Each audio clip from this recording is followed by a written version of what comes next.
इस दिन खाते में आएंगे पीएम किसान के 2,000 रुपए। पीएम किसान सम्मान निधि योजना की 18वीं किस्त की तारीख का ऐलान आखिरकार हो गया है। पीएम किसान की आधिकारिक वेबसाइट के मुताबिक पीएम किसान की 18वीं किस्त देश भर के किसानों के खाते में 5 अक्टूबर 2024 को ट्रांसफर की जाएगी। अगर आपने भी इस योजना के लिए रजिस्टर किया है तो आपको जल्द से जल्द ई-केवाईसी पूरी करनी चाहिए। Amazon और फ्लिपकार्ट सेल 2024 कौन दे रहा है बेहतर ऑफर्स और ज्यादा छूट। Amazon और फ्लिपकार्ट की सेल 2024 में दोनों कंपनियां आकर्षक छूट और ऑफर्स पेश कर रही हैं। Amazon की ग्रेट इंडियन फेस्टिवल सेल में स्मार्टफोन्स, लैपटॉप्स और होम अप्लायंसेस पर भारी छूट है। वहीं फ्लिपकार्ट की बिग बिलियन डेज सेल भी इलेक्ट्रॉनिक्स और फैशन उत्पादों पर खास ऑफर दे रही है। HDFC और SBI कार्ड धारकों को विशेष छूट मिलेगी।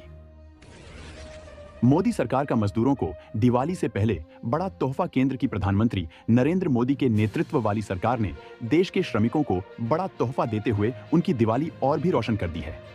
दरअसल सरकार ने श्रमिकों के लिए वेरिएबल डियरनेस अलाउंस यानी VDA में संशोधन किया है और उन्हें मिलने वाली न्यूनतम मजदूरी दर को बढ़ाकर 1,035 रुपए प्रतिदिन करने का ऐलान किया है। अमृत वृष्टि स्कीम में मिलता है तगड़ा return. State bank of India ने अमृत वृष्टि FD स्कीम लॉन्च की है। यह 444 दिनों की होगी। इस स्कीम में आम ग्राहकों को 7.25% का ब्याज मिलेगा। अगर आप चाहें तो घर बैठे नेट बैंकिंग और योनो ऐप की मदद से इस स्कीम में निवेश कर सकते हैं। इस स्कीम में निवेश करने की आखिरी तारीख 31 मार्च 2025 है। अशोक गहलोत हरियाणा में वृद्धावस्था पेंशन 6,000 रुपए दी जाएगी। हरियाणा चुनाव 2024 के लिए कांग्रेस ने वृद्धावस्था पेंशन 3,000 रुपए से बढ़ाकर 6,000 रुपए करने और महिलाओं के लिए 2,000 रुपए की विशेष सहायता देने की गारंटी दी है। राजस्थान के पूर्व मुख्यमंत्री अशोक गहलोत ने चंडीगढ़ में प्रेस कॉन्फ्रेंस में कहा कि कांग्रेस ने ऐसे वादे किए हैं जिन्हें वह पूरा कर सकती है। में नई पार्किंग नीति लागू उत्तर प्रदेश में अब रात भर सड़कों पर गाड़ी खड़ी करने पर शुल्क देना होगा।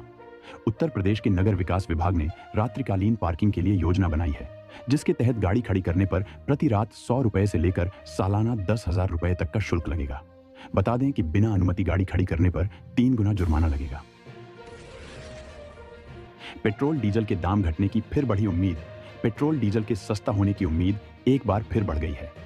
सार्वजनिक क्षेत्र की कंपनियों को पेट्रोल और डीजल की कीमतों में 2 से 3 रुपए प्रति लीटर की कटौती करने की गुंजाइश मिली है, क्योंकि कच्चे तेल की कीमतों में हाल के सप्ताहों में आई कमी से पेट्रोलियम कंपनियों के वाहन ईंधन पर मुनाफे में सुधार हुआ है।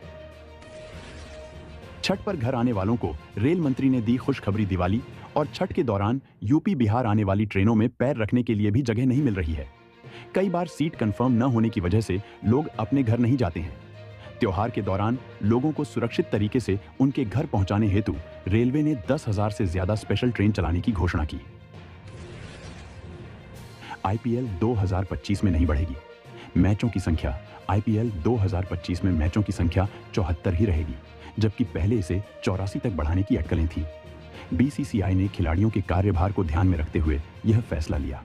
विश्व टेस्ट चैंपियनशिप में भारतीय खिलाड़ियों की भागीदारी को देखते हुए उन्हें पर्याप्त आराम देना भी एक प्रमुख कारण है। IPL 2025 के मेगा ऑक्शन की तैयारी जारी है। महाकाल मंदिर के पास दीवार गिरी, कई लोगों के दबे होने की आशंका। मध्य प्रदेश में जगह जगह भीषण बारिश हो रही है। इसके चलते शुक्रवार देर शाम उज्जैन में बड़ा हादसा हो गया है। यहां महाकाल मंदिर के 4 नंबर गेट के पास बनी एक दीवार मिट्टी धंसने के चलते गिर गई। बताया जा रहा है कि इसके अंदर कई लोग दब गए हैं। प्रशासन मौके पर पहुंची है और बचाव कार्य जारी है। चाइनीज लहसुन को लेकर HC ने केंद्र और राज्य सरकार को भेजा नोटिस। देश में बैन के बाद भी चाइनीज लहसुन मिल रहा है। इसे लोगों के स्वास्थ्य के साथ खिलवाड़ बताया जा रहा है। शुक्रवार को इस मामले को लेकर इलाहाबाद हाईकोर्ट की लखनऊ बेंच में सुनवाई हुई। चाइनीज लहसुन के बिकने के मामले में सुनवाई करते हुए हाईकोर्ट ने केंद्र और राज्य सरकार को नोटिस भेजकर जवाब मांगा है। अजमेर दरगाह में मंदिर का दावा। ओवैसी भड़के तिरुपति मंदिर विवाद के बाद अब AIMIM चीफ असदुद्दीन ओवैसी अजमेर में ख्वाजा मोइनुद्दीन चिश्ती की दरगाह के खिलाफ चल रहे मुकदमे को लेकर बड़ा बयान दिया है।